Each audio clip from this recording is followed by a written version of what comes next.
nosso Quebrando a Louça, a gente já estava umas semanas tentando trazê-lo até aqui, só que a gente conseguiu a semana passada, mas por um probleminha que a gente teve no tempo do Rio de Janeiro aqui em São Paulo, ele não conseguiu chegar. Mas hoje, o deputado federal Jair Bolsonaro está com a gente, seja muito bem-vindo, prazer tê-lo aqui. Vou lhe falar assim como eu falo com todos os convidados aqui do programa. Isso em qualquer quadro do programa, se a gente convida uma pessoa para a gente saber a opinião dela. Senão eu ficava sentada aqui falando a minha opinião a tarde toda. Então fique à vontade para falar a sua opinião sobre todas as pessoas. Liberdade aqui. Total? Total. Maravilha. E imparcial da minha parte, pode ficar tranquilo, tá? Olha, a gente separou aqui 10 pratos com 10 personalidades ou 10 situações. A gente vai tirar, o Jair Bolsonaro vai escolher um desses pratos. Vou mostrar ele vai fazer um pequeno resumo do que ele acha dessa pessoa, essa situação. Depois vai mostrar para o nosso câmera aqui da esquerda. E aí a gente pode poder ter as conclusões aí. E se você quebra, onde tem a luz pode jogar, tá bom? Ok. Prato de 1 a 10. Bem, Bolsonaro? Hoje, como é o dia da infantaria, eu sou capitão do Exército, né? E o número que marca a infantaria é o número 7. Então, prato número 7. Começaremos pelo número 7. Prato número 7. Nossa Senhora! Começou bem, né? É o maior ditador vivo, né? É o maior ditador vivo ainda existindo, lamentavelmente. O seu país é uma prisão. Desde 59, quando ele assumiu num golpe, ele fez exatamente o oposto do que ele falava, né? Infelizmente, muitos setores da imprensa o chamam de presidente Fidel Castro. Você não o vê como um presidente? Não, ele é um ditador. Um ditador. Há 50 e poucos anos, sem qualquer eleições, e o povo não pode nem sair da tua ilha. Ou melhor, pode tentar sair, né? Montado um tronco de bananeira, a maioria vira aí comida de tubarão, ok? Mas... Até a própria Ione Sanches, quando esteve aqui agora, depois de anos tentando sair de Cuba, ela foi hostilizada no nosso país exatamente pela esquerda, pessoal do PT, do PCdoB e do PSOL. Agora, a gente tem outros países que têm ditadores e uma parte da população muitas vezes defende seus ditadores. Sim. Acha que essa é uma forma de trazer uma certa igualdade para o povo, né? E que a gente não tem uma diferença social tão grande quanto a gente tem em outros países. Esse é sempre o discurso inicial, né? Não é? Ganhar a simpatia do povo. Tá? Tenta aliciar o povo com mentiras, com todos são iguais, no tocante, por exemplo, ao seu produto, do seu consumo. Isso leva à ineficácia, à violência e se o governo ficar cada vez mais nas mãos de poucas pessoas. Essa é uma ditadura. Na Coreia... Também, okay. Hugo Chávez. Na China, Hugo Chávez, a Argentina está partindo para isso também, onde a mídia está praticamente sufocada na Argentina, que ela agora, além de dar um golpe ali nos jornais, né, passa pela mão dela, ela está exercendo o controle social da mídia também, depois de lotear todo o poder judiciário. E nós aqui, lamentavelmente, estamos partindo para esse caminho. Você pode ver, esse ministro agora aqui, para o Supremo, que foi escolhido, doutor Barroso, caso ele tivesse, por exemplo, a serviço do governo italiano, que seria possível, defendido a extradição do terrorista Cesare Battisti, com toda certeza a senhora Dilma Rousseff não escolheria para o Supremo Tribunal Federal. Bom, vamos deixar, só pedir para a gente deixar ele um pouquinho de lado, porque eu não sei se ele pode estar aqui, né? E se a gente falar depois tudo, não sei o que vai acontecer. Mas deixa eu te perguntar uma coisa, Bolsonaro. Você acha que os ditadores, na verdade, são egocêntricos? E eles, na verdade, eles agem de uma forma como para eles é mais importante, esquecendo da importância que o povo tem que ter nesse fato que é primordial? O povo sempre foi massa de manobra, né? Por exemplo, em 64, o povo estava de um lado. Estavam as mulheres nas ruas, estava a grande imprensa pedindo a saída do João Goulart, estavam os empresários, os produtores, tá ok? Todo mundo queria, tá certo? E os militares acabaram sendo obrigados a assumir o governo. Tanto é, quando o pessoal fala que foi um golpe militar, eu pergunto, né? Já que foi um golpe, qual foi o general ditador que assumiu no dia 1º de abril? Alguns falam Castelo Branco, não é verdade. Quem assumiu foi o presidente do Congresso e Castelo Branco só assumiu no dia 15 de abril, depois que ele foi votado pelo Congresso Nacional. Inclusive, o Ulisses Guimarães votou sim para que Castelo Branco fosse presidente da República. Você acha que o militarismo é uma forma de governo importante? Não, acho que você tem que estar ao lado dos militares, né? Nenhum país europeu, todos os países europeus que no passado abdicaram das suas forças armadas ou a desprezaram, foram simplesmente aniquilados e passaram a viver dominados por outros, né? Uma ditadura sem precedentes. Aqui no nosso país, a gente acho que ainda não tem no meu ponto de vista, a valorização de profissionais e pessoas como se deveria. E dos militares também. Sim. Então eu acho, não estou defendendo aqui nada nem ninguém, mas eu acho que o brasileiro tem que começar a ter orgulho da sua terra. Sim. E fazer como muitos americanos fazem, porque os americanos defendem tudo que é deles é melhor. Sim. E a gente abre mão das nossas coisas, a gente abre mão das belezas naturais que a gente tem, a gente abre mão da nossa Amazônia, que aquilo é uma região importantíssima, até para a descoberta de tantos medicamentos que podem transformar a vida das pessoas no mundo, e que o brasileiro não tem essa consciência. É a questão da biodiversidade na Amazônia, também, né? As riquezas minerais, né? A água potável, nós temos reserva inclusive de gás e de petróleo. E o grande risco, né? Nós temos grandes espaços vazios. E países atômicos, por exemplo, a China, com 1 bilhão e 300 milhões de habitantes, a Índia, com 1 bilhão e 100 milhões de habitantes, muitas vezes pensam em alocar o seu excedente populacional nessa área. E as nossas Forças Armadas são bastante debilitadas. Você pode ver, só no passado foram 249 capitães e tenentes que pediram demissão das Forças Armadas.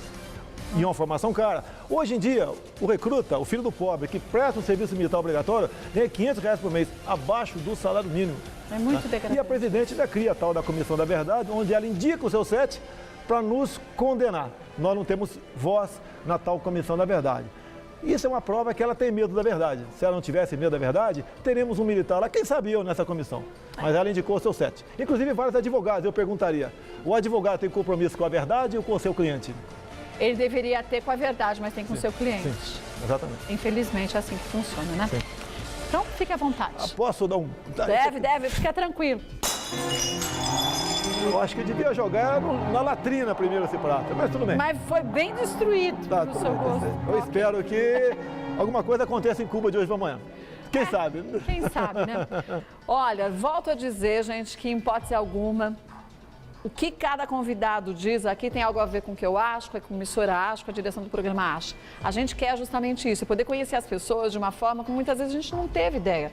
A gente acha que conhece as pessoas por um fato isolado, mas a gente não conhece como pensa. Por exemplo, hoje, a gente tem a oportunidade de conhecer como pensa o Bolsonaro. A gente sabe do Bolsonaro de algumas pontuadas aqui ou acolá, mas de fato, como ele pensa e o que ele deseja para o país.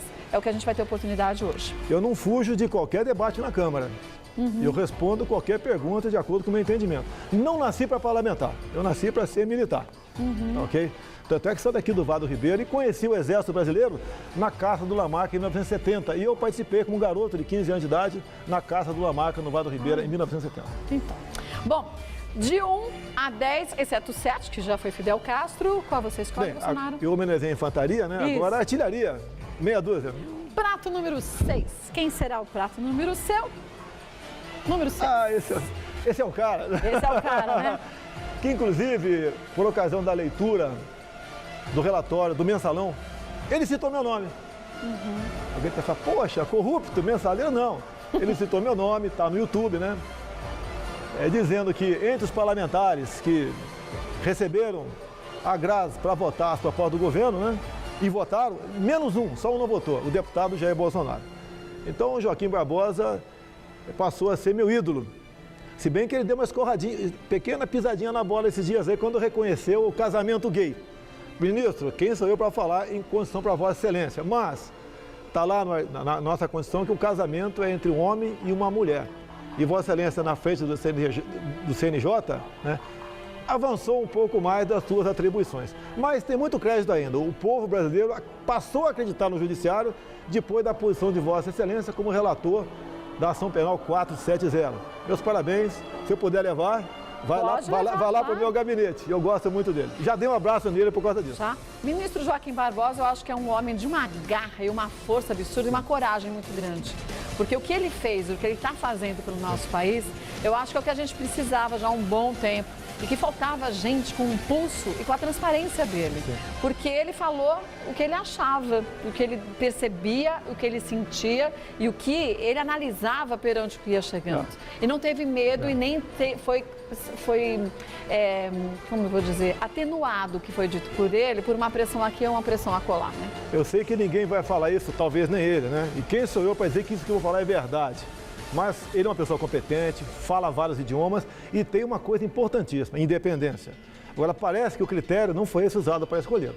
Foi um critério mais voltado um pouco para a demagogia, né? Como faz muito bem o nosso PT. Como eu disse agora há pouco, aqui, o novo ministro indo para lá, caso ele estivesse defendendo a extradição do terrorista Cesare Battisti, a senhora Dilma Rousseff não indicaria para o Supremo Tribunal Federal. Bom, mas esse aqui, de uma forma ou de outra... Nota 10 para ele. Nota 9, não dou 10 por causa do casamento gay. Agora, eu vou entrar nesse assunto daqui a pouco, mas você acha que o ministro Joaquim Barbosa, ele vai ser um elo importante para a gente ter uma grande mudança nesse país? Alguns falam até na possibilidade dele vir candidato a presidente. Eu acho que está na hora. Mais do que na hora de um afrodescendente, como tem os Estados Unidos, não porque é negro Obama, sim, mas porque é competente, estudou em boas universidades. É o caso do e decide. E é o caso dele. E nós estamos carentes de lideranças, extremamente carentes, em todos os partidos, sem exceção. É só demagogia, por exemplo. O que fez a última presidente? Bolsa Família. Maneira de ganhar votos de pobres. Você estimula o elemento a ser pobre. Você não tira do presídio da ociosidade. Inclusive, o governo mente quando fala que tem 5,6% de desempregados no nosso país. Se 14 milhões de famílias, 40 milhões de brasileiros não trabalham, com toda certeza, né? Você tem muito mais de 20% de desempregados no nosso país. Inclusive, para o governo, quem recebe o auxílio-desemprego é considerado como empregado. Ah, é? Sim. É considerado empregado? Olha só, bota aí os 40 milhões que vivem, né? São quase 15 milhões de pessoas que são mão de obras ativas, que não trabalham, até porque se trabalhar perde Bolsa Família. E a nossa população, 200 milhões de habitantes, você passa para 110 milhões aproximadamente de força de trabalho, se 15 milhões não trabalham, 14% são desempregados. Mas você acha, do seu ponto de vista, que isso acontece como uma manobra de manipular, uma Sim. manobra de você controlar a população? Não, você é o voto. Você, pô, no momento em Digo que... no sentido assim, uma vez que você não tem o incentivo a que a sua população, que o seu povo, que o povo brasileiro estude, porque uma vez que você estuda e você tem informação, você começa a questionar as coisas. Sim. Então, se você tem um povo questionador, você tem um povo que vai questionar o que você diz e o que você faz. Se você tem um povo que indiretamente acaba tendo uma facilidade, um rabo preso aqui e acolá, ele vai simplesmente aceitar pelo favor que ele recebe e não pelo país. Quer dizer, cada um olhando para o seu próprio umbigo, Sim. né? Você pode ver. Fala-se muito em pobre, né? Tem muitos pobres no Brasil, sim. Agora, como é que você tira da pobreza? O primeiro passo é estimulando o planejamento familiar, a paternidade responsável. O que o governo faz? O contrário. Estimula cada vez mais as mulheres terem mais filhos e cada filho a mais ganha um Bolsa Carinhoso, mais R$70 por mês. E a verdade, né? Nós crescemos 3 milhões de habitantes por ano. Quase 2 milhões vão ser beneficiados do Bolsa Família. Por quê? Não tem educação, porque não interessa, até porque educação não é apenas sala de aula e professor. Não. O aluno tem que estar com a barriguinha cheia, não pode estar com pelo na cabeça, tem que ter uma estrutura familiar atrás dele, senão não aprende nada.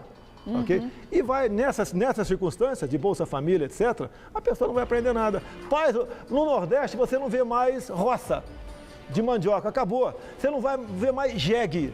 Você vê agora motocicleta 125, onde aquele pessoal deixa o cartão na concessionária. Tá, okay? E ali já vai... E estimula a menina a partir de 16 anos de idade a parir uma criança. Por quê? Quando parir, já tem ali um auxílio natalidade, onde a pessoa vai trocar a televisão, vai trocar uma geladeira, sei lá o que for, tá? E vai ter mais R$70 por mês. Então você não se trabalha mais, ninguém trabalha mais e nem quer estudar. Mas aí a gente tem um país que dificilmente vai conseguir sair de um país de terceiro mundo para um país de primeiro mundo. Infelizmente não vai sair. Com qualidade de vida para a sua população. Né? Até porque essa massa de eleitores, lamentavelmente analfabetos e sem futuro, né, é a massa de manobra. O que eu costumo dizer, que alguns dizem que eu estou neurótico, né, é a ditadura do proletariado se aproximando aí. Lamentavelmente, vamos passar por uma ditadura que nunca passou pelo Brasil, mas vai ter brevemente, infelizmente.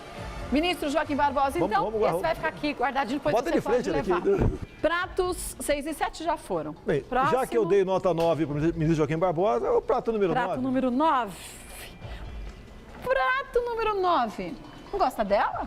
Não, não gosto não. Por quê? Não gosto não.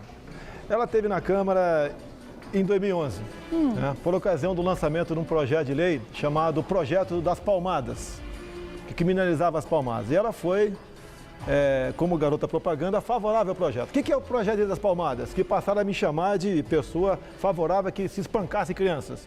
Ou seja, a segunda vez que porventura um pai der um tapa no bumbum de um filho ou der uma bronca meio violenta nele, Você sabe qual é a pena para esse pai e para essa mãe? Afastamento do lar.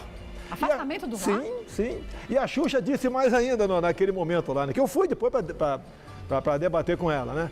Ela disse o seguinte, se isso já fosse lei, aquele casal Nardoni não teria jogado a filha pela janela. Mas eles não espancaram, eles assassinaram. E mais ainda, deram um tapinha, né? Ela teve com a rainha Silvia da Suécia. Agora eu perguntei para a rainha Silvia da Suécia, porque aqui se eu der um tapa na bunda do meu filho de 17 anos, eu posso ser condenado, né? Qual é a moralidade penal na Suécia? Não respondeu, são 15 anos. Ou seja, na Suécia, um garoto de 15 anos para a cadeia. Aqui se eu der um tapa na bunda do meu filho, que está fazendo as coisas erradas, eu que sou condenado. Mas você não é favorável a espancar a criança? Isso já tem lei para isso, não interessa se é pai ou uma estranha. Se qualquer espancamento, né, qualquer lesão corporal, grave ou não, existe lei para isso. Você é favorável ao que os pais possam corrigir os seus filhos? Eu já levei uns pés do vidro do meu pai, meus irmãos já levaram também, tá certo? Quem educava mais em casa era meu irmão mais velho, descia a lenha, ok? E ninguém tem trauma disso até hoje, muito pelo contrário. Dos meus 6 irmãos, um falecido, todos levam a sua vida de acordo com a média da população brasileira. Você tem filhos? Eu tenho 5. 5 filhos? 5. Quando eles eram pequenininhos, hoje já são adultos já, né? Mas não, eu tenho uma de 2 anos. Ah, pequenininho, então. Mas tem mais velhos também. Tenho né? de 32. 32. Quer dizer, o sistema de educação que você tem, é aquela educação com os seus filhos mais rígida, aquela história de... Assim por ser militar até, né? Sim. Toda casa tem suas regras. Sim. E como filhos, você tem que seguir as regras dos pais. Tudo bem, a regra do vizinho pode ser outra, mas a nossa passa a ser essa. Sim. E quando há necessidade de uma correção, um tapinha na bunda vale? Já levaram, né? No primeiro casamento, que eu sou no segundo casamento, né? Quem mais educava era a mãe. Mas você pode ver, eu tenho um filho de 15 anos hoje, que eu fico emocionado quando vou no quarto dele, então ele telefona para mim à noite e fala, benção, pai. Qual filho faz isso? Não existe uma gratidão, né, que eu possa ter, eu fico emocionado. Ele tem seus defeitos, né? Se não pegar duro, ele não estuda. Mas de vez em quando ameaça, vou te transformar em arroz de terceira. Arroz de olho. Terceira? Todo quebradinho. Lógico que eu não vou quebrar o moleque, né? Mas ele segue a linha, às vezes aos trancos e barrancos, e faz o dever de casa. E muitas vezes eu estou com ele fazendo o dever de casa. Né? Eu faço isso porque eu quero o bem dele. A linha de educação é dura. Tem que ser. Se você der moleza para a molecada, ele monta em você.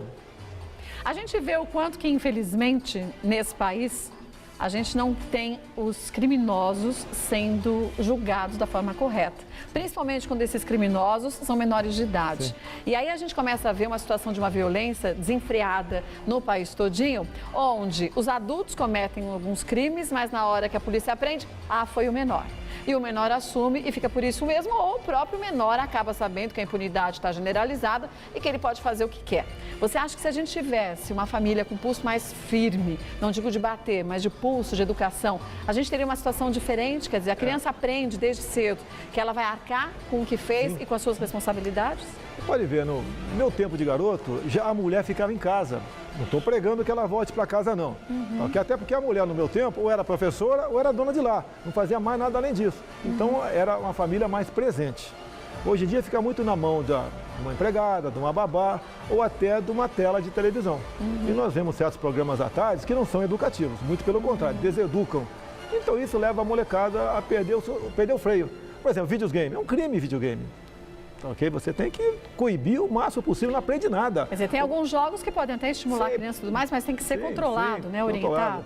A molecada hoje em dia, você pode ver, até na educação que nós votamos em Brasília, em vez de se preocupar com física, química, matemática e biologia, onde você, com esse conhecimento, vai explorar a Amazônia, as matérias, né, são voltadas para outras coisas, não tem nada a ver. Como, por exemplo, agora, né? Nada a ver com racismo. Querem impor no ensino fundamental a cultura afro-brasileira. Não é o caso isso. Veja lá na universidade. Nós já somos um povo miscigenado. Quase todos nós temos um parente, vários amigos, quem trabalha conosco que é afrodescendente. Não precisa botar isso lá dentro da escola. Repito, física, química, matemática e biologia. Mas educação moral e cívica foi retirada do currículo há uns bons anos atrás, o que é importante para a gente saber quais são os nossos direitos, mas quais são os nossos deveres como cidadão. Até você pode ver, no período militar, né, o ensino público era de qualidade, agora inverteu. Muitos colegas meus em Brasília, né, que falam educação, mas são donos de escolas privadas. Muitos colegas meus que falam em saúde, mas estão ligados com planos de saúde. Sim, porque quem vai depender de saúde pública nesse país? Muitos falam em segurança, mas tem empresas de segurança que bancam a sua campanha. Então nós vivemos nessa situação da mentirinha, como disse o Joaquim Barbosa. Quer dizer, numa situação, uma coisa é o que eu digo e outra coisa é o que eu faço, o que eu tenho. Se bem que quanto ao Joaquim Barbosa, para mostrar a minha isenção, ele criticou os partidos, né? E a nossa demora em votar projetos. Eu diria ao senhor ministro, com todo respeito, que muitos sofrem quando nós não votamos alguma coisa. Agora, sofrem muito mais aqueles que têm processo e a justiça não decide. E que são muitos processos. São muitos. Quem não tem? Eu tenho vários processos na justiça a meu favor e contra. E gostaria de vê-los decididos para eu pagar a conta ou para usufruir. Mas, infelizmente, não tem. Tudo é demorado. Xuxa, então? Para ela vai ser mais devagar um pouquinho. Vai ser leve? Foi mais leve. Prato número agora. Mas depois da Xuxa, número 1, né? Número 1. Então vamos ver o prato número 1. Ai, meu Deus do céu. Outra? Outra. Gostou, não? Eu não sou misógino, não. Eu gosto de mulheres, né? Amo a minha esposa e minha filha, tá ok? Mas a senhora aqui, Maria do Rosário, ela tem o Plano Nacional de Cidadania LGBT. Eu não tenho nada contra ou a favor homossexuais, nada. O que eu não posso admitir com este plano, que ela queira impor agora, nas escolas do ensino fundamental, tá? A temática de diversidade sexual. Por exemplo, entre os seus planos, vamos assim dizer, a distribuição para bibliotecas de escola pública, da temática famílias LGBT, né, para o público infanto-juvenil. Mas essa não é uma realidade no nosso país hoje também? Olha, eu entendo que um garoto, ele tem como ídolo seu pai, sua mãe, e o professor. A partir do momento que você começa a passar filmes na escola, como estava previsto, e agora voltou a carga de novo, 2 meninas se beijando, né? 2 meninos trocando carícias, ele começa a ver aquilo como normal. Uma criança de 6, 7 anos de idade, isso é um crime. Você acha que isso vai induzir alguma criança? Não há a menor dúvida, né? Até pelos livros que têm chegado nas escolas. Você pode ver, nós estamos convocando ela, espero que consiga aprovar lá na comissão lá do Direitos Humanos, que cujo presidente é o deputado Marcos Feliciano, a vinda dela para a comissão. Por exemplo, o governo está para lançar agora na televisão, okay, um programa de sexo seguro para adolescentes LGBT usando personagens adolescentes. Desculpa que eu vou falar aqui agora, mas é respeitosamente. Nós queremos saber como é que ela vai falar que um menino de 15 anos vai fazer um sexo anal com outro menino de 15 anos, né? E botar na televisão e dizer que a forma segura tem que ser essa ou aquela. Nós queremos ver. Você pode ver, o plano dela, alguns em execução, ela está criando cota para professor homossexual. Se o professor homossexual passou no concurso público, sem problema nenhum. Sim, mas aí ele sem problema nenhum. Não é porque ele é homossexual, não, porque ele é bom mas professor. Aqui é o seguinte, ela quer agora que o critério seja como tem cotas, né?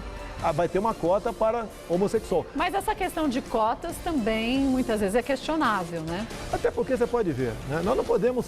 A Constituição, com toda certeza, eu, inclusive, né? Tem vários artigos que eu detesto, mas sou obrigado a respeitar para a gente viver em harmonia. E a Constituição é bem clara, que o acesso ao nível superior é o critério de mérito.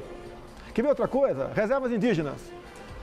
A Constituição de 88 é bem clara. Quem demarca a terra indígena é a União. E a mesma Constituição diz que a União é executivo e legislativo. Ou seja, todas as reservas indígenas aprovadas de 6 meses após a promulgação da Constituição até agora, entre elas Yanomami, Raposa Serra do Sol, são inconstitucionais. Porque quem tem que demarcar é o Congresso e o Executivo. E não de forma unilateral, apenas o Poder Executivo. Okay? Isso daqui, você tem que ter um limite. Tem que ter um limite. Você pode ver, o kit gay, o famoso kit gay, quem elaborou, basicamente todo ele, publicado em Diário Oficial da União, foi o grupo da AGBLT. É a mesma coisa se nós quiséssemos um plano para combater o consumo de droga nas escolas e nós fôssemos buscar o Comando Vermelho, o senhor Fernandinho Belamar, para fazer a cartilha. É o que foi feito aqui. Para eles, tudo é normal. Nós não podemos admitir isso. Na proposta da Maria do Rosário também, é bem clara quando ela fala que o objetivo na escola é a desconstrução da heteronormatividade. Desconstrução? Sim, para mostrar que nós dois como casal, está errado. Seriam duas mulheres ou 2 homens. Mas não é o uso inadequado da palavra? Muitas vezes poderia se falar de igualdade quanto às diferenças e outras coisas? Não seria mais justo? Com essa idade, você não pode falar isso. Quem dá educação sexual são os pais. Você pode ver, o governo do Rio de Janeiro, há 2 anos, me entregaram uns cadernos que ele ia distribuir para as escolas lá do Rio de Janeiro. A capa do caderno é a bandeira LGBT. Ou seja, o pai ia chegar em casa, né? Filho, deixa eu ver teu dever de casa. Quando fosse abrir o caderno, tá? Lá dentro tudo normal, sem problema, mas a capa é a bandeira LGBT. Para a criança aprender a respeitar o homossexual, a combater a homofobia. Olha, hoje em dia morre 10 mulheres assassinadas por dia por seus maridos, companheiros ou namorados. Tá? Quantos homossexuais morrem? E muito menos, talvez um.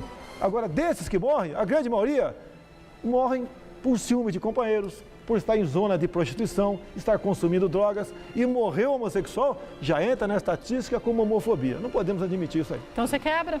É isso aqui com todo prazer.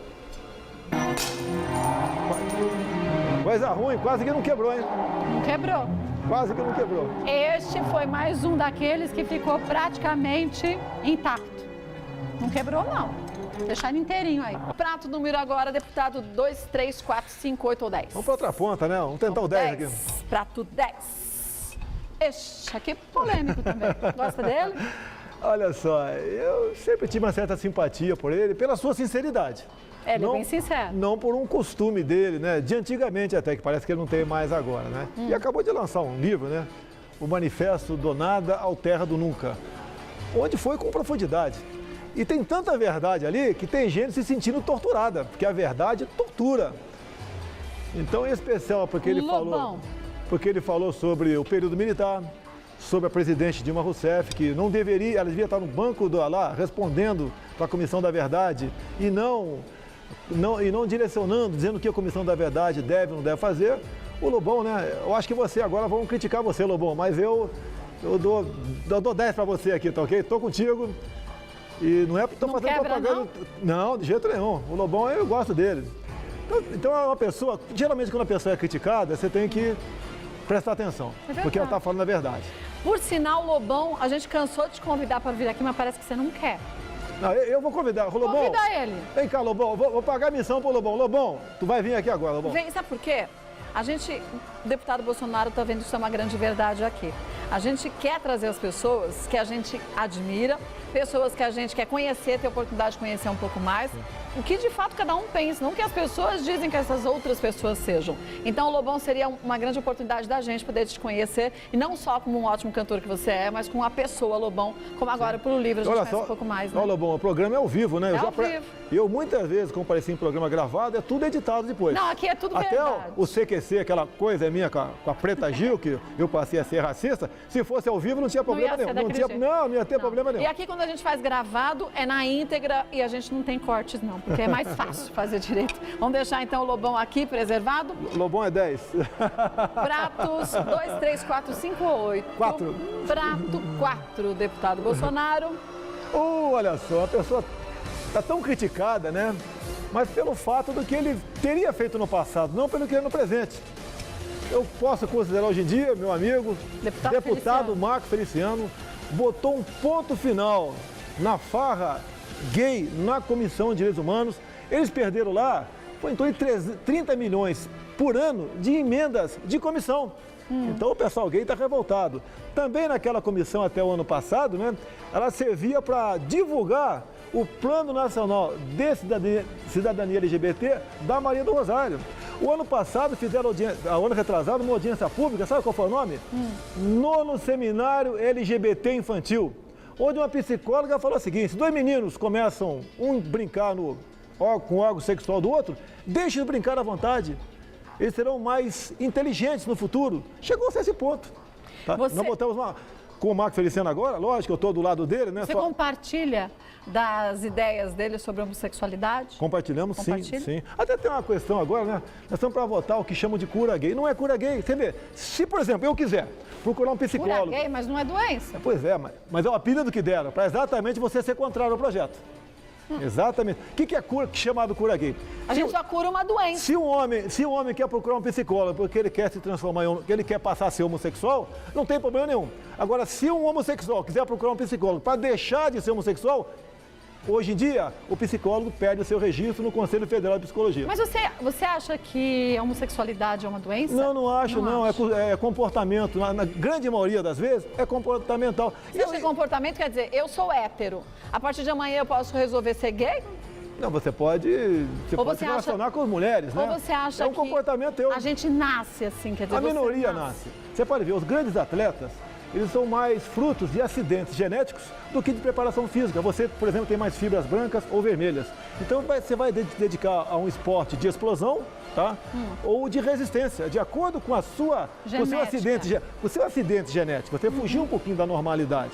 A questão de alguns homossexuais, eu entendo que nascem já com esse gene, dessa maneira, entendo isso aí. Agora, a grande maioria é comportamento. Agora, o que eu brigo é que você não pode querer impor esse comportamento para os outros. E o que é pior, emboscar as crianças na sala de aula. Você acha que já que é um comportamento, se a gente não falasse sobre homossexualidade com as crianças, talvez as crianças no futuro seriam heterossexuais e não homossexuais? Não, elas vão seguir a tua vida normal, tá? O Friedman, um ator americano, negro, perguntaram para ele, né? Como é que nós podemos combater o racismo? Ele falou, não falando no assunto. Aqui é a mesma coisa, deixa acontecer. Proporcionalmente, né? No meu tempo, tinha muito menos gays do que tem hoje. Mas será que tinham menos ou será que as pessoas elas eram escondidas, elas não tinham coragem de assumir? Mas você acha que é coragem de assumir? Não quer assumir. Eu acho que é, sabe por quê? Porque é um preconceito tão grande que a maior parte das pessoas tem, até da própria pessoa, muitas vezes, de não querer e não poder se aceitar. Olha, o que é gostar de gay? Eu sou obrigado a gostar de gay? Não, por exemplo, eu sou palmeirense, eu sou obrigado a gostar de corintiano? Não. Ok? Não tem nada a ver. A gente é obrigado a respeitar o que eles querem é vir um projeto de lei 122, estará no Senado, é criminalizar. Ou seja, se nós dois casados temos um filho de 6 anos, e chegam 2 homens aqui do restaurante e começam a trocar carícia. E nós resolvemos mudar de mesa porque a nossa filha de 5 anos não quer que veja isso. A nossa pena começa com 3 anos de cadeia inafiançável.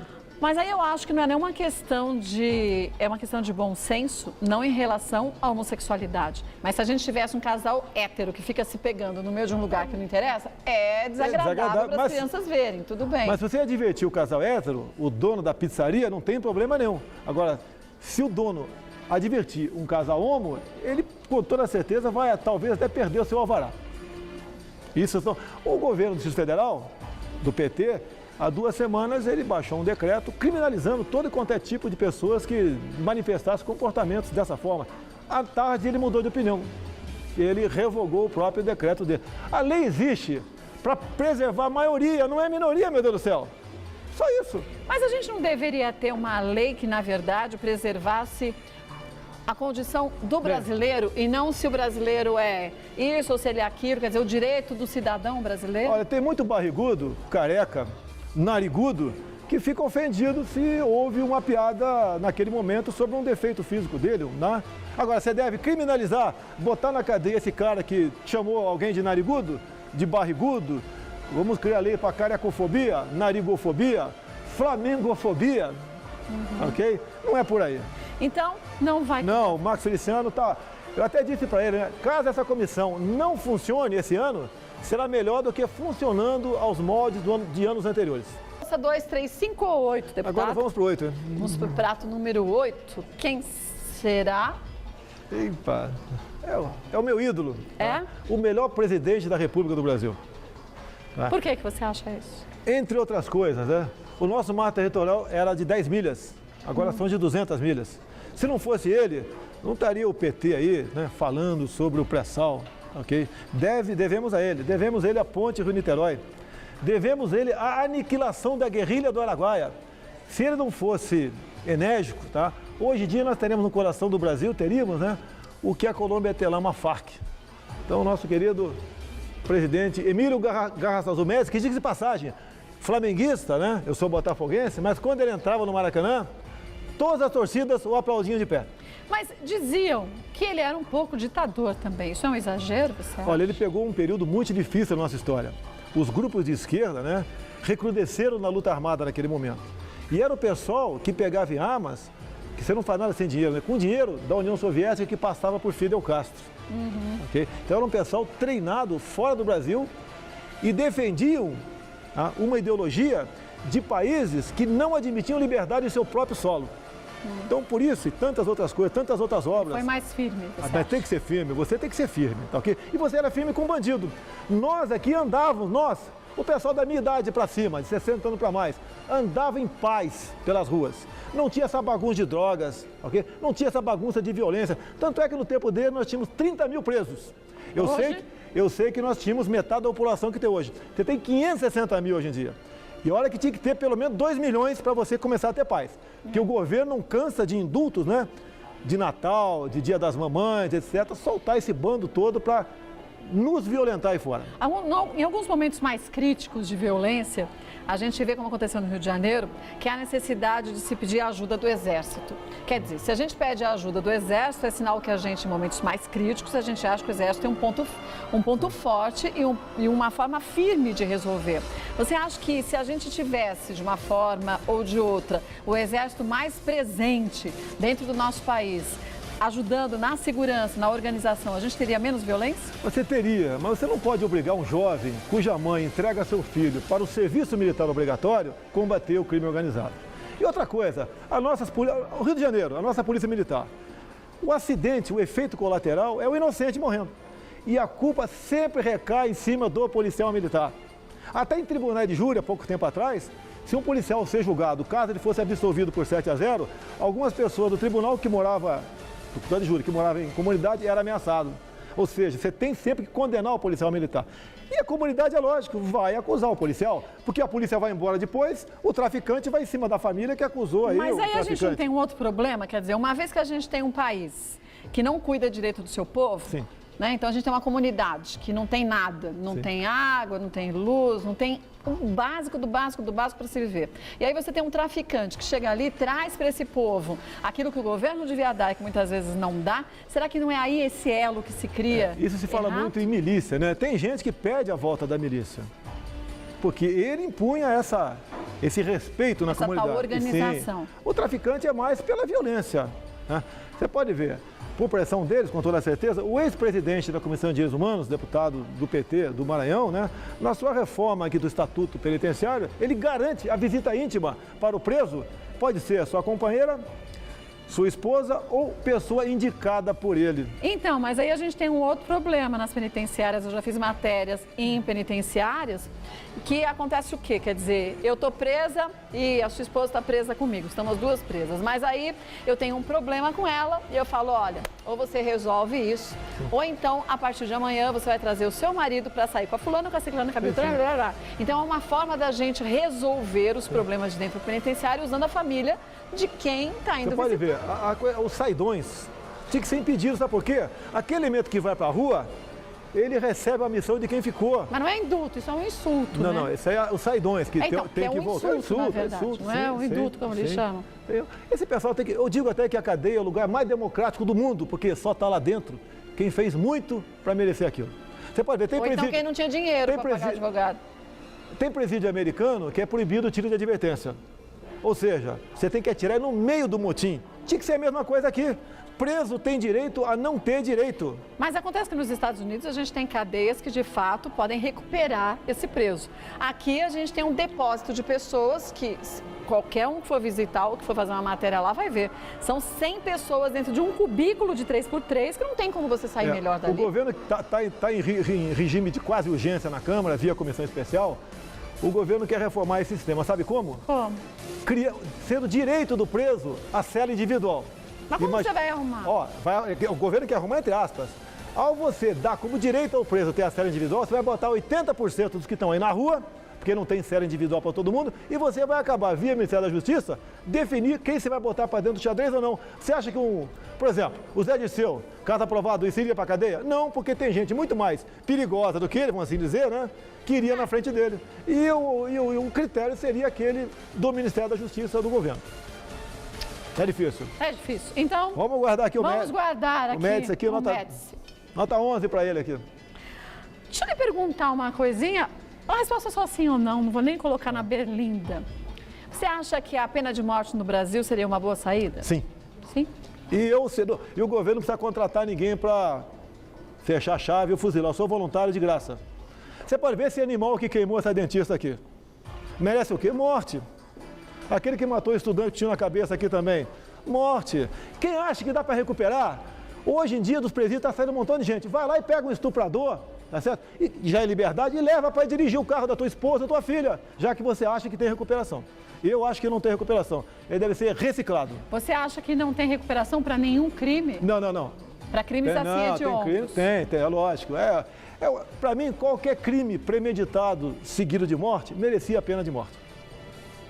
Se nós combinarmos aqui assaltar um banco agora e alguém morre lá dentro, nós dois, se formos pegos, merecemos a pena de morte, porque uma pessoa morreu em função de um ato pensado nosso. Quer dizer, foi planejado. Foi planejado, sim. Uma briga de nós dois brigando, não no futebol, não é brigando, você não... Eu, outro homem, num jogo de futebol, um dá porrada no outro, a pancada, isso aqui, morre.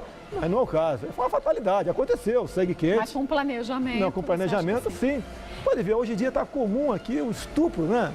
De crianças, 3, 4, 5 anos de idade. Mas aconteceu na Avenida do Estado, essa semana, Sim. Quebrou o carro aqui em São Paulo. Ah, sim. Quebrou o carro da moça, 6 da tarde. Ela foi pedir ajuda, veio um rapazinho, eu sei onde tem um mecânico, vamos lá. Levou por a viela, estuprou a menina. Além da violência, né? Tinha o trauma. fumado 10 pedras de crack. Criaram aqui o Bolsa Crack aqui.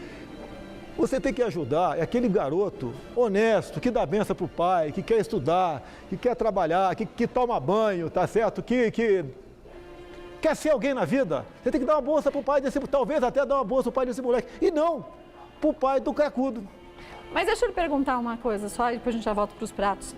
Quando a gente fala em pena de morte, a gente teria que falar num país que tem uma justiça um pouco mais equilibrada. Do jeito que a gente vê aqui, que o cidadão rouba uma margarina porque não tem que dar comida para os filhos, tudo bem, roubar é roubar, mas roubar uma margarina ou roubar outra coisa é uma situação diferente da outra. Você não teria mais pessoas sendo mortas a partir de uma injustiça de justiça? Você vê alguém hoje em dia na padaria pedindo para você um pão? E se pedir, você dá? Se eu compro o pão, eu dou. Eu não dou o dinheiro. Duvido quem não dê. Então o cara que está roubando uma margarina é um vagabundo, tá ok? Que merece algum tipo de punição. Não tem que ter pena, não. Roubar uma bicicleta minha tem um peso, eu posso comprar outra. Afinal de contas, eu ganho 27 mil por mês. Agora, roubar uma bicicleta de quem ganha um salário mínimo, esse cara aqui você vai bagunçar a vida dele. Tem que ser esse elemento que roubou, furtou essa bicicleta, tem que ter algum tipo de punição. Então, deixa eu lhe perguntar outra coisa. A gente tem muitos políticos que acabam, muitos políticos honestos, ok, mas muitos políticos que também não são honestos, são desonestos, como em todas as categorias, a gente tem pessoas com os dois pesos.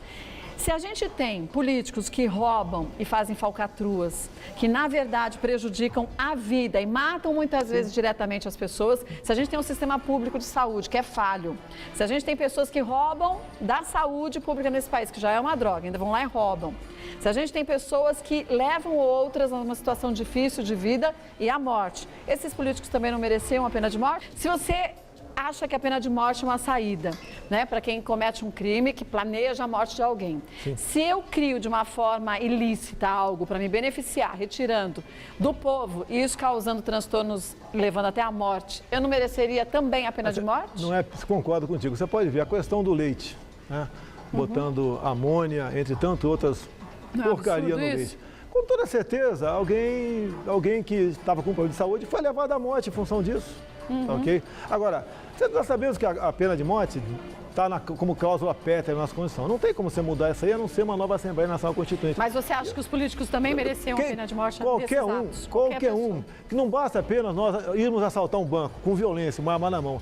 Pior ainda, se você aqui frauda um leite, né, desvia recursos que é para ir para um hospital, e alguém morre em função disso, acho que a pena tem que ser igual para todo mundo. Indiretamente você matou, né? Eu acho que até de forma mais consciente ainda.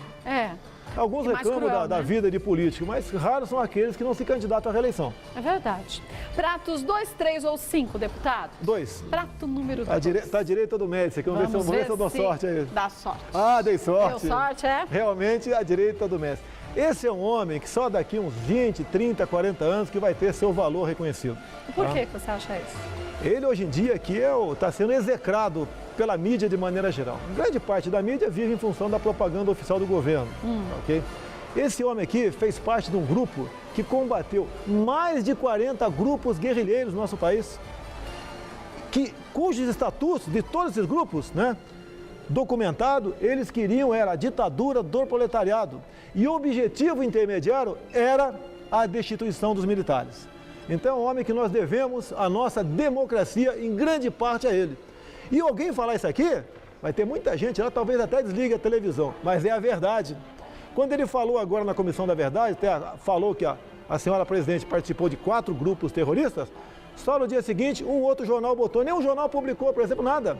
Eu discursei a semana, falei sobre o grupo Colina, Comando de Libertação Nacional, ao qual pertenceu a senhora Dilma Rousseff. Tá? E esse grupo foi responsável pela execução de um major alemão lá no Rio de Janeiro. Tá? Outro grupo que ela integrou também foi o responsável pela execução aqui no Vado Ribeira, que eu sou de Eldorado Paulista, né? Da execução do tenente Alberto Mendes Júnior, a paulada, aqui no Vado Ribeira. Então a luta era uma luta feroz, não tinha santo nessa história. Alguns colegas nossos se excederam, sim. Como é que você pode, ao pegar o Lamarca, por exemplo, né, sabendo que ele tinha torturado o jovem tenente Alberto Mendes Júnior do Vado Ribeira, você pegasse ele, você queria que fizesse o quê? Você queria que prendesse? Mas ali embaixo daquela farda está um ser humano. Então era chumbo. Passível de erros também. Sim, chumbo para tudo quanto é lado. Agora, eles querem revogar parte da lei da anistia. Crimes da qual nós, militares, policiais federais e policiais civis, estamos sendo acusados. Agora, os crimes que eles praticaram, isso continua sendo, né, escudado, né, sob o manto da lei da anistia. Uma questão completamente parcial. Coronel Brilhante Ustra, um abraço e graças a Deus que o senhor existiu no passado. Caso contrário, hoje todos nós estaremos aqui no Brasil cortando cana e não aqui nesse programa maravilhoso de televisão. Do lado do Médici, então? Vamos deixá-lo. Prato 3 ou 5, agora, deputado? 3, vamos deixar o meio por último. Hein? Prato número 3.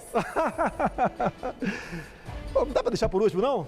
Vamos deixar por último aqui. Vamos inverter. 3 vai ficar para o final, não, então. Deixa para o final aqui. Então vamos no 5, prato número 5. O ministro que falou que não era candidato a mais nada, não foi, porque estava decepcionado com a política, né? Mas hoje em dia é ministro da Justiça. É um homem que coordenou, inclusive, a permanência do Batistino no Brasil, um criminoso, né? Sabe o grupo que ele pertencia? PAC, que nome esquisito, né? O PAC, o pessoal pensa, Programa de Aceleração do Crescimento. Não, PAC era Proletários Armados para o Comunismo. Era uma ramificação dos Brigadas Vermelhas na Itália, que executaram o Pacífico Aldo Moro. Então, Cesare Battisti ficou no Brasil muito mais por trabalho dele de qualquer outro. E outra coisa que ele inventou agora, né? Sem querer voltar no assunto. Ele inventou que é direito inalienável e a cláusula pétrea a maioridade aos 18 anos. Eu quis dizer ao ministro Cardoso que a nossa vida não é pétrea e nós devemos buscar uma solução para que menores não sejam cada vez mais estimulados a cometer crimes hediondos. Mas se a gente tem um jovem de 16 anos que, segundo a Constituição brasileira, tem o discernimento de votar e escolher o seu presidente, e escolher quem vai te representar, por que ele não tem o discernimento de saber o que ele errou e assumir suas consequências? Não é votar. Eu tenho um filho, Carlos Bolsonaro, que foi eleito vereador no Rio de Janeiro com 17 anos de idade. Inclusive, na época, o juiz da infância e adolescente mandou um ofício para ele se retratar, porque no programa eleitoral ele rasgou o ECA. E o Ciro Darlan, né, mandou um documento para nós, para ele se retratar. Ele respondeu: ô Ciro, eu sou de menor, fique na tua. E era de menor. Tá, e continuou rasgando o ECA no programa eleitoral, foi eleito vereador e 3 semanas antes de tomar posse, completou a maioridade e seguiu a vida dele. Mas você acha que um menor de idade de 16 anos teria capacidade, já tem Sim. capacidade para se eleger, já tem capacidade para escolher seu presidente, quem vai lhe representar Você quer ver uma perante coisa? o país? Comunidades e favelas. O menor não comete crime lá dentro, sabe por quê? Porque lá tem pena de morte. Então ele vai no asfalto, onde recebe a cobertura de ONGs, de entidades de direitos humanos, okay? Grupos de Sou da Paz, etc. Tem a proteção desse pessoal. Ele não comete lá na comunidade. Lá, você furtar uma banana na feira, você pode ser punida com chicotada, talvez até com pena de morte. E lá dentro não tem estupro, não tem violência, porque lá tem lei. O coisa de fazer para nós aqui. O dia que o menor souber que for lá na Tijuca, Barra da Tijuca, não sei os locais nobres aqui em São Paulo, né? A Barra da Tijuca, Copacabana, Leblon, Meia, e saber que se fizer uma besteira, vai pagar, porque o homem, ele só respeita o que ele teme. Se não tem lei, ele vai além. Um país sem lei é um país perdido. E você pode ver, percentualmente, o grupo que mais mata são esses, de 14 a 18 anos incompletos. Porque sabem que não vão atacar. São 15%. Né? O restante dos crimes, 85%, está na faixa etária de 18 a 42. E depois que completa a maioridade, todos os crimes que sim. eles foram condenados, né, ficaram na fundação e exploração, aquilo são perdoados. Imagine nós empregando um dia nossa casa, né, como caseiro, seja uma profissão qualquer, o champinha. porque a ficha dele foi apagada. É lamentável. Isso não é justiça, isso é injustiça. Isso é um crime. E o trabalho do nosso ministro, até parece que para o ministro, quanto mais violência, melhor. Sabe por quê? Mais ajuda na campanha dele no combate ao desarmamento. Desarmamento das pessoas de bem. Porque plano para combater vagabundo que estão lá no Rio de Janeiro em morros, tá? Ou aqui não tem morro. Não tá nada diferente. Tá? Mas esse plano não tem, só quer desarmar o cidadão de bem. E eu quero ter o direito, né, de ter uma arma. E tenho, inclusive por ocasião do referendo de desarmamento, eu falei, olha, se passar o referendo, eu vou ter uma arma fria. Daí o cara falou, mas poxa, você é deputado? Sou, mas acima de um pedaço de papel, tá? A minha vida vale mais que a Constituição, vale mais que qualquer coisa. E eu passaria a ter uma arma, mesmo fria, caso aprovasse o referendo de desarmamento. E quanto mais desarma, mais cresce a violência. Não quebra o ministro Cardoso? Não, aqui é o Cardoso, me desculpa aqui, fomos colegas como deputado, mas não é nem amizade, né? Serviço à parte aqui, eu vou até dar uma câmera, posso ir? Pode. Também não quebrou. Esse pessoal ruim não quebra fácil não, hein? Outro que é ele, Maria do Rosário. Continuou meio inteiro aqui. Só ficou faltando o prato número 3. Eu já sei quem é, né? Eu já vi. Sabe quem é? Então, vai lá. É até bom que no tocante às questões de defesa da família, tá certo? Isso não tem nada a ver se o elemento é católico, se é evangélico ou é ateu. Defesa da família, tá certo? Eu estou na ponta direita e ele está exatamente na ponta esquerda. Você acha que ele não defende a família? A família gay. Ele defende a família gay. Tem um projeto dele na Comissão de Direitos Humanos que ele quer votar agora. Quer votar não, ele quer que não seja votado, porque vai ser derrotado. Não é porque o relator, o pastor Eurico, deu parecer contrário, ou porque o Feliciano é o presidente. Vai porque lá dentro agora, a maioria lá dentro são homens sérios. Acabou a farra gay dentro daquela comissão. É um projeto que legaliza a profissão de prostituta. O que ele alega, entre outras coisas? Que o governo vai poder arrecadar.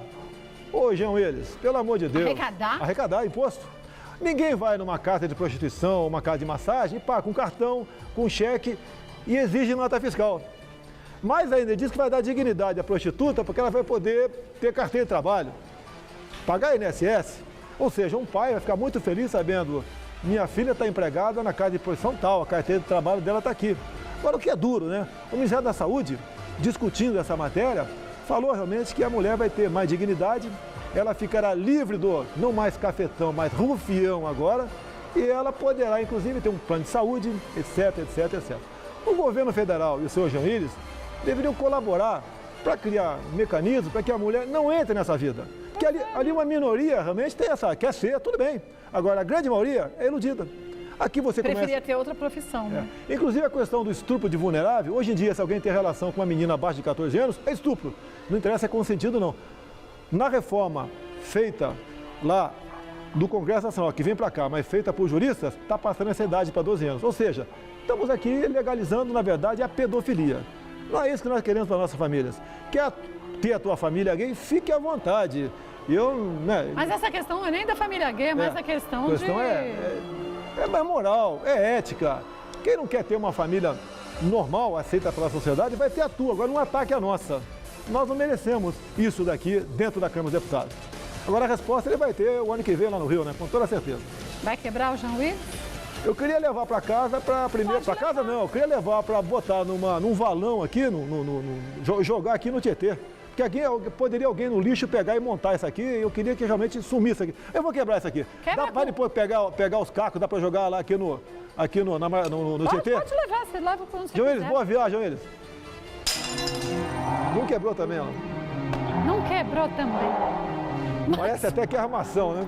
Mais um que permaneceu intacto aqui. Esse pessoal ruim não quebra fácil, né? Deixar os dois juntinhos. Tá faltando inteiros. a Maria do Rosário aqui. É que já recolheram ela. Olha, eu queria agradecer demais a sua participação. Eu sei o quanto que muitas vezes é complicado para um político se expor, a gente entende. A gente fez questão de trazê-lo aqui, porque a gente quer conhecer as pessoas, como eu falei há pouco e sempre digo. É uma oportunidade da gente entender o porquê. Fica muito fácil quando a gente pega uma entrevista, a gente cortar algumas partes e a gente tirar as nossas próprias conclusões sobre um assunto. E eu acho que todo mundo tem o direito de falar o que acha e se responsabilizar por isso. E você tem feito isso também. E eu acho que as pessoas em casa hoje tiveram a oportunidade de conhecer e entender, talvez nem todas concordando com a sua opinião, mas de entender o porquê que você fala dessa forma e o que, na verdade, você quer preservar. Então, para a gente foi um prazer tê-lo aqui. E se você quiser conhecer um político, não é pelo que ele fala, é pelo que ele vota. E você tem hoje em dia como saber como eu votei todas as questões na Câmara, né? No mais, aí um apelo pro Lobão. Lobão, venha para cá, Lobão. Vem, Lobão. Eu assumi o compromisso que você virá para cá. E meu abraço pelo Dia da Infantaria a todos os meus colegas de infantaria, né? Do Exército, da Marinha, que são os fuzileiros, né? E da Aeronáutica também. Obrigada. Parabéns, viu? Toda minha. Olha, deputado Bolsonaro hoje participou do nosso Quebrando a Louça. Lembro só o seguinte, gente, todos os convidados, não foi só com o deputado que isso aconteceu, todo mundo tem o direito de falar o que acha, são convidados justamente para isso e a gente aqui tem o respeito. A gente pode ter outras opiniões, mas se essa pessoa está aqui hoje, o deputado estava aqui falando sobre a opinião dele em relação a esses assuntos, ele tem que ter o direito sim de falar o que ele acha.